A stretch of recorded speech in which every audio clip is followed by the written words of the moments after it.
Fermin, thank you so much for helping my project. Could you say a little bit about yourself?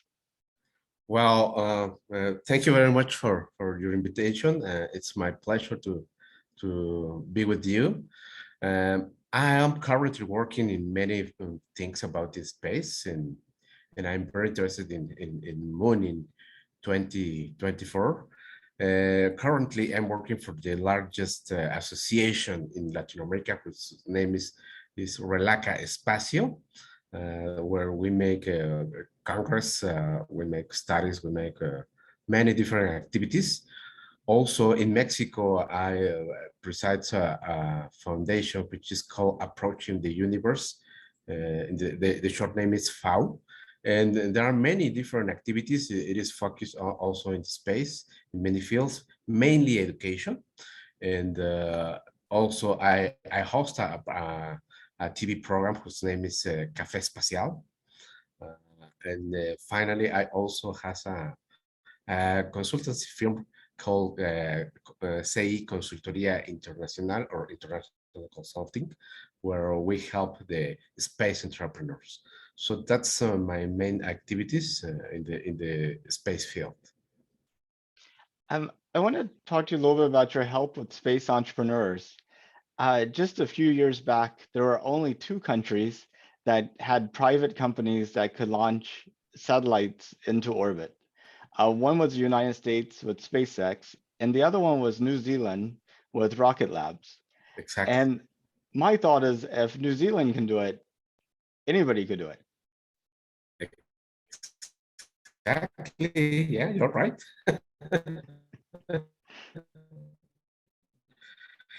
And actually, there are messages. In fact, this Friday at Café Espacial, we're going to launch the Latin American space cluster. So that will be a very success for the region, because 5 enterprises start this.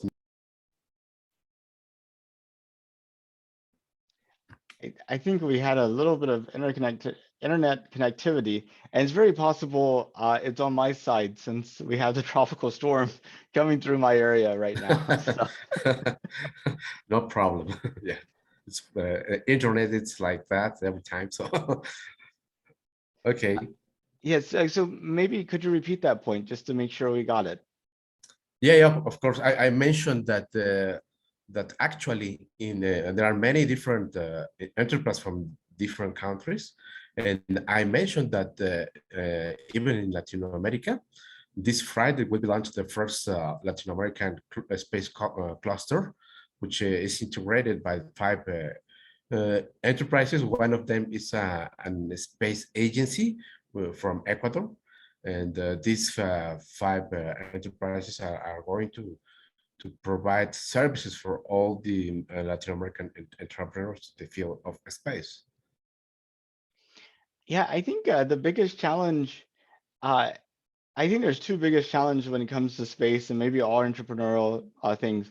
One is belief that you can actually do it, and then two is how to get started. Yeah. What to start? Well, it's quite difficult because entrepreneurs most of the time have not a good idea on what they want to do. For example, if we talk about this venture of the moon in the moon in 2024, even the country has not a good answers to the main questions. So for the entrepreneurs, they most of the time think that this is very difficult, but not impossible. And most of the time they need some help. And that's why the consultancy firms have a lot of job, particularly in the field of space policy, space law, space economy, and sometimes space diplomacy. And the second thing I want to talk to you about is about your Cafe Especial. Um, One of the things that I've noticed whenever I interview people that aren't in the space field, that the vast majority of them, I would say 80% of them, don't know that we're planning to send people back to the moon in 2024. And I was wondering what the public perception was of space and space activities in Mexico. Well, I think the problem is there's not too much information available. Well, if you're focused on the subject, the space, you can see the website of NASA or even in the news.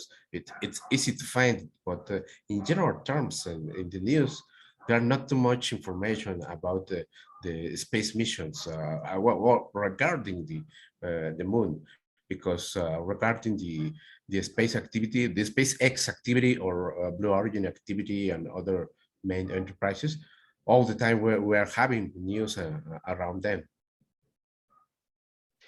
And talking about news, tomorrow we have a very unique event happening. Four private citizens are going in a private spacecraft into orbit around the Earth, the Inspiration 4 mission. Exactly. I was wondering what you thought about that.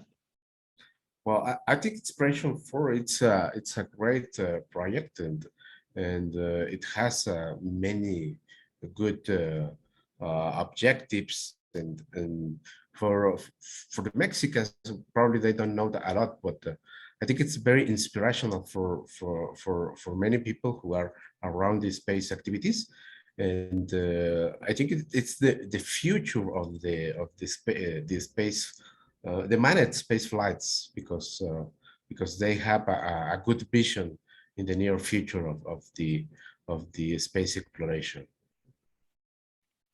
And do you think at some point you and I will have an opportunity to go in space?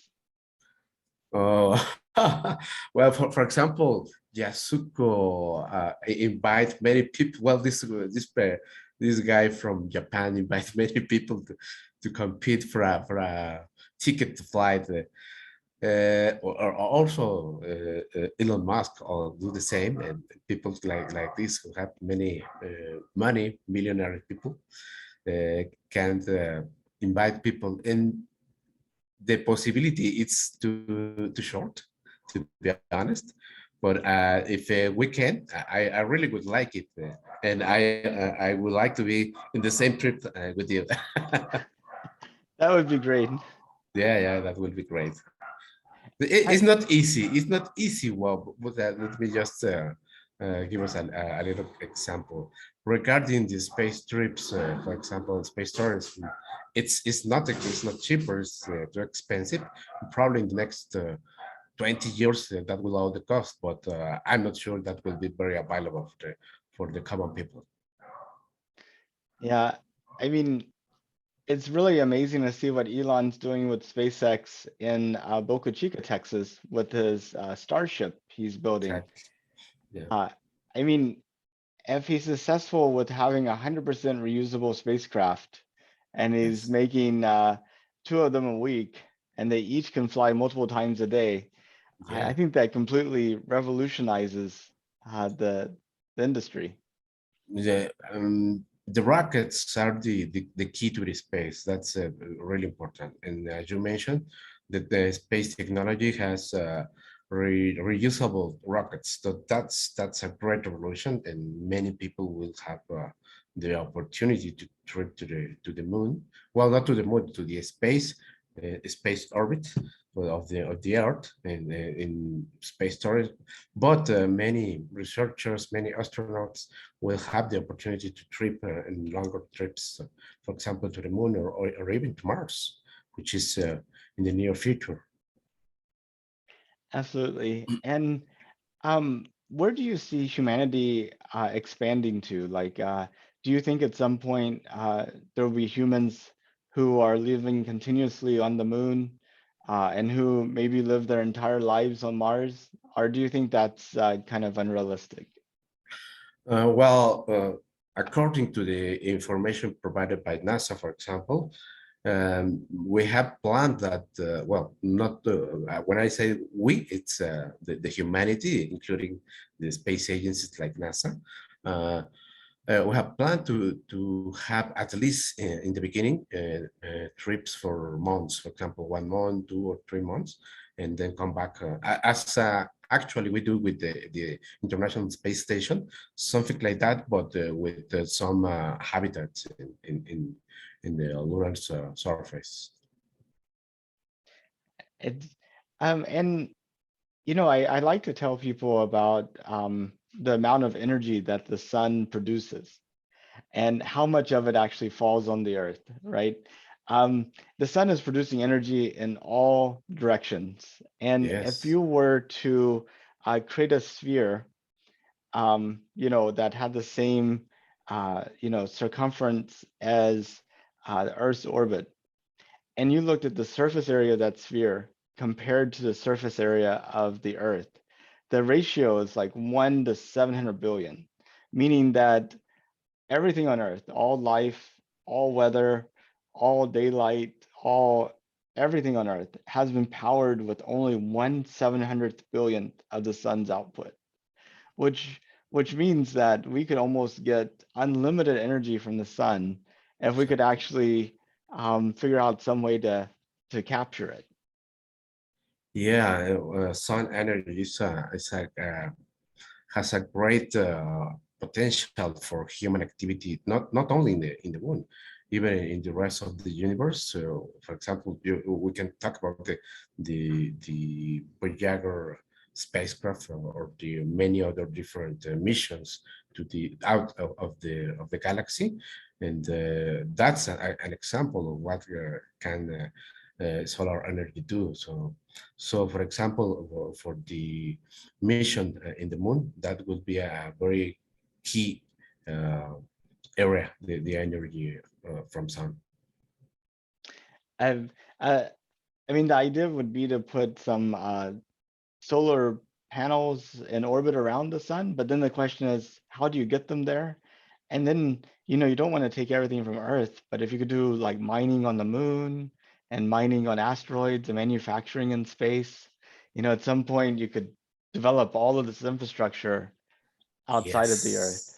Yes, that's the idea because, for example, we cannot bring to the Earth an asteroid, and even we have to be very careful with mining the moon surface because as this is a celestial body, it has their own mass, and if we cut or leap mass, that could be that can change the function of the this natural satellite. So it's a big problem.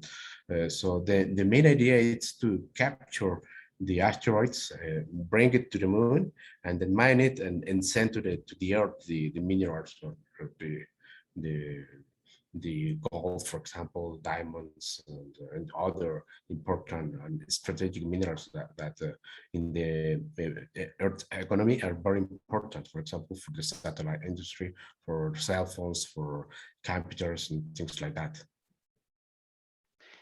And talking about the mining asteroids and maybe even on the moon as well, there's a lot of questions about how do we keep that activity equitable and fair to everybody, both to people who are able to go to the moon today, and then those countries that are able to go to the moon in the future. Uh, you know, if China and the US go to the moon today and they essentially lay claim to the whole moon, then countries like Mexico and Australia and India and these countries, they would feel that that would be unfair. But then Yeah. on the other hand, you don't want to hold back the people that could go today. So how do you create that balance between those countries? Well, at this time, there's a suggest proposal. Well, that exists already. Artemis Accords that provide the framework to divide the lunar surface to make exploration. And for example, uh, I don't remember exactly the name of these reserve areas for every country. So that means, for example, China should not uh, explore that part of the moon because it's reserved for the United States, for UK, for the group of the countries that have signed the Artemis Accords, and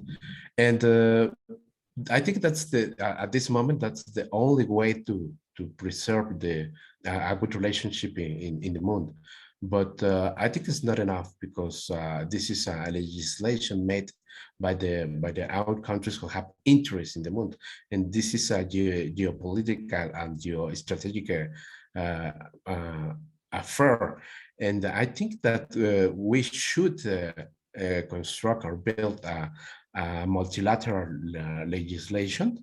I mean, in the United Nations, which is the international forum is specialized on space issues, but that would take a lot of time. Multilateral agreements take at least 10 or 20 years to realize it. So it is not easy. So at this time, we have to start with the Artemis Accords and other different legal instruments in the world, because the Europeans have another ideas, and also New Zealand have their own ideas, Australia also.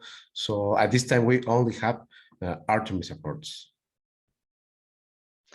Yeah, I mean, at least I guess the important thing is to get people talking about the issues, and then maybe through that they could come to some type of common understanding that will help them. Yeah, yeah. The common understanding is the base, because as you probably may know, the Outer Space Treaty says that the all the celestial bodies and the whole space, it's a common being of the humanity. So it's so that's very important. Probably the countries like United States or Russia, China, India, well, the Europeans in general have the money to do the exploration, but the benefits should be for all the humankind. And a lot of people wonder, why are we sending astronauts to the moon? And a lot of people say that exploration benefits humanity. And it's very difficult to kind of predict how it's going to benefit us. But do you have some ideas, like us going back to the moon? What kind of benefits do you think we would be able to get from that, or we should expect to get from that? Well, for the general people in the world, I mean, not thinking in borders, not thinking nationalities. I think that the spin-offs of the technological development are the main benefits, because we are not to get any benefits if they bring to the earth diamonds or gold or another strategic minerals. We don't, of course, we will not have any benefit. And this is also another great big problem, because if we change the dynamic of the markets, we will have a serious problem regarding, for example, the gold or the diamonds or another strategic minerals. So I think the main benefits are the spin-offs, for example, for health, for education, for telecommunications, for astronomy, in many other fields. The spin-off are the main benefits. That's the thing. Well, that's what I think. Um, and as part of Artemis 2, Canada is sending an astronaut around the moon with the astronauts, the NASA astronauts. I was wondering, do you know of any plans for astronauts from Mexico to actually be part of the Artemis project? Well, but to be very honest, Mexico has not pronounced to the Artemis Accords yet in the field of government, because in the field of enterprises, Mexicans are very interested, and well, we don't have many astronauts. We have people preparing at NASA, I met, for example, Carlos Alicrup, which is a person who is preparing for to be an astronaut, and I think who will be very interested in go to the moon. And he's just one example, but probably there will be many others as Mexicans. But unfortunately, Mexican government has not tell anything about the Artemis Accords, which is bad because if there's not another legally binding instrument, we should sign this only instrument that is in the space field. But as the government has not tell anything, well, I think we have not many possibilities at this time. And I guess in your work with the entrepreneurial, um, uh, in it helping entrepreneurs get into the space industry, what types of companies are you seeing them develop? Is it mainly rocket companies or satellite companies, or is it working on how to manufacture things in space? What types of companies do you see being created?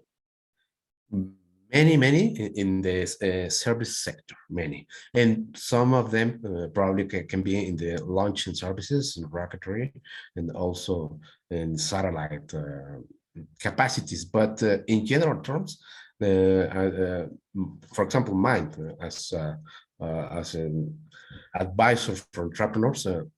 Most of us when we have to design services for the for these entrepreneurs in the field of services like legal services, like political services, well as policy services, and also diplomacy services, which can improve the international cooperation, which can improve the best practices, which can exchange collaboration and things like that.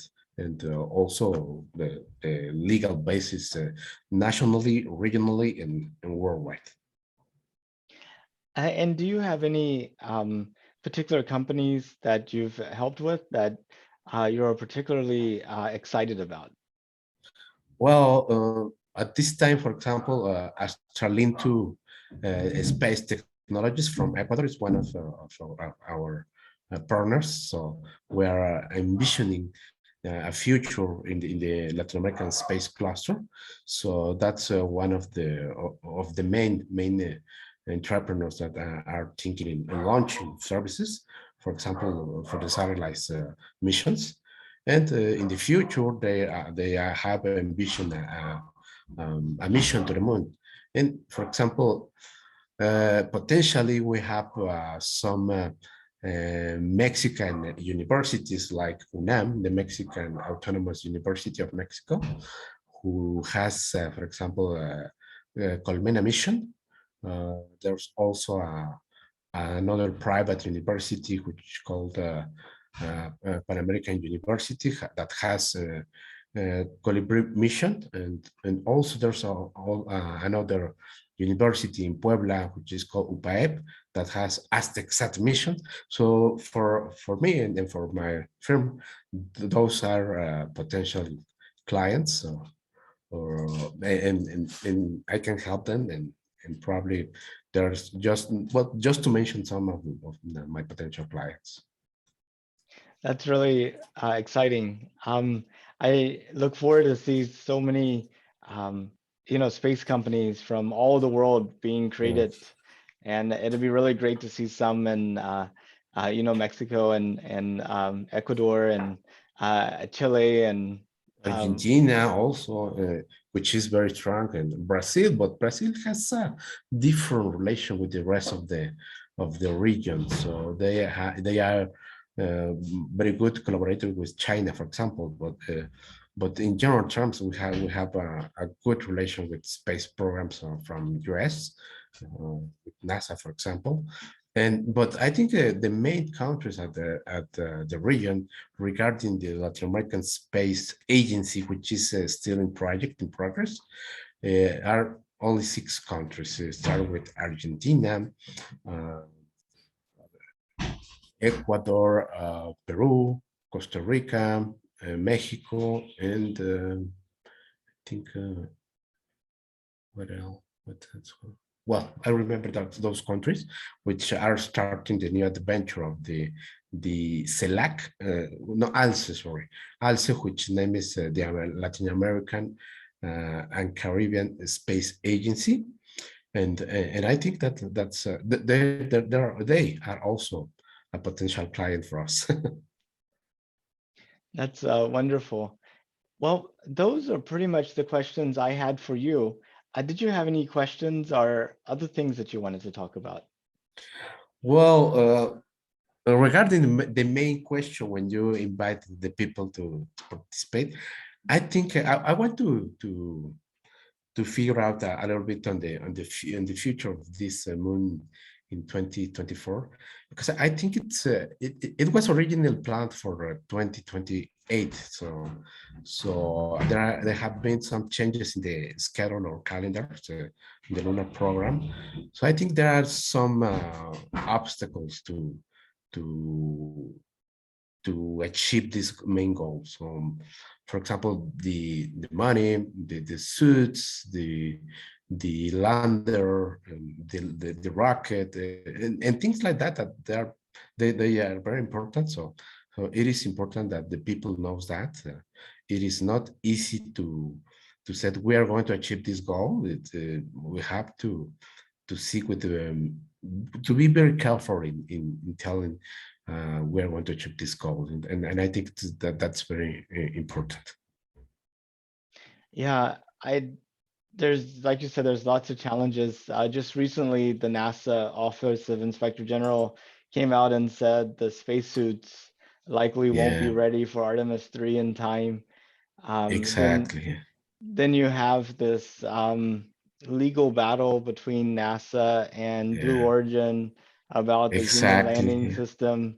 And then you have the fact that the Congress hasn't allocated additional funds for the Exactly. project. Exactly. Yeah. So it seems like there's a lot of reasons why 2024 may not happen. Uh, and it doesn't seem like that there's much effort being done to fix those problems. So, um, um, but at the same token, you have people like Elon Musk, who Uh-huh. seems to be, we're going as fast as we can. We might do the entire project ourselves. So I still have my fingers crossed.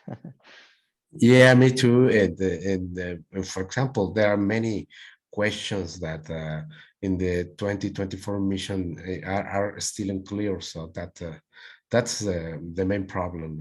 Even the government and the enterprises who were working together have not the right answers to many questions regarding the main focus of the mission. But it is an interesting thought experiment.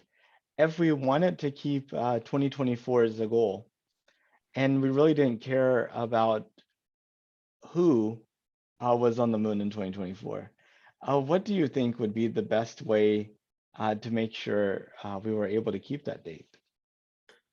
Well, the NASA has mentioned that the at least one woman should be landing the moon, and I think it's very important that because even the name of the program has that objective. Apollo was the first lunar program, and right now it's Artemis, and Artemis it's a woman in the Greek mythology. So I think at least one woman should land in the moon. Yeah, absolutely. That would be, I think that make a lot of people excited. I think Yes. we have to be careful though that we want the program to be inclusive and to Mhm. for people to say, that could be me, going up to the moon, and I'm going to study hard and go work hard and try to go to space myself. But I think we also have to be careful about emphasizing the first woman on the moon too much, because a lot of people might walk away thinking that's the entire goal. And Yeah, yeah. and once you've achieved it, then they're like, why are you still going? You already Yeah. Yes. Okay. So that's a difficult thing. But Yeah, yeah. go, go, go. Oh, but I mean, how do you actually create the public buy-in to actually say this is a worthwhile thing to keep going to the moon? Well, it's not easy because, as I mentioned in the beginning of your interview, um, dissemination of information is not so easy in the field of space activities. So how can we help to this? What I do is through Café Espacial, for example, having a very involved or expert specialists in the space activities. So that's the particular way I can help. But it is not easy because probably I have a good audience. In fact, I have, but not most of the people is interested in these issues. Hmm. Yeah, I feel like if we sent a dog or a cat to the moon, it would generate a lot more excitement in Yeah, some yeah, respects. exactly. But well, thank you so much for your time, and it was such a pleasure to It's get to my meet you. pleasure. Yeah, yeah, yeah. It's the same, and I really wish you to finish this adventure with very good speakers with you, and then tell us if there is a website where we can find the interviews, please.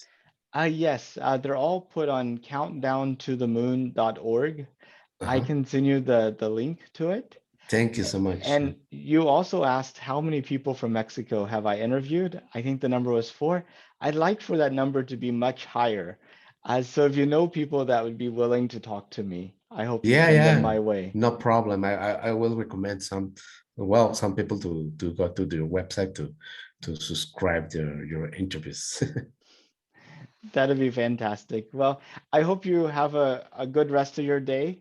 And I Thank you. look, The same for you. thank you. Okay. Bye bye then. Bye bye.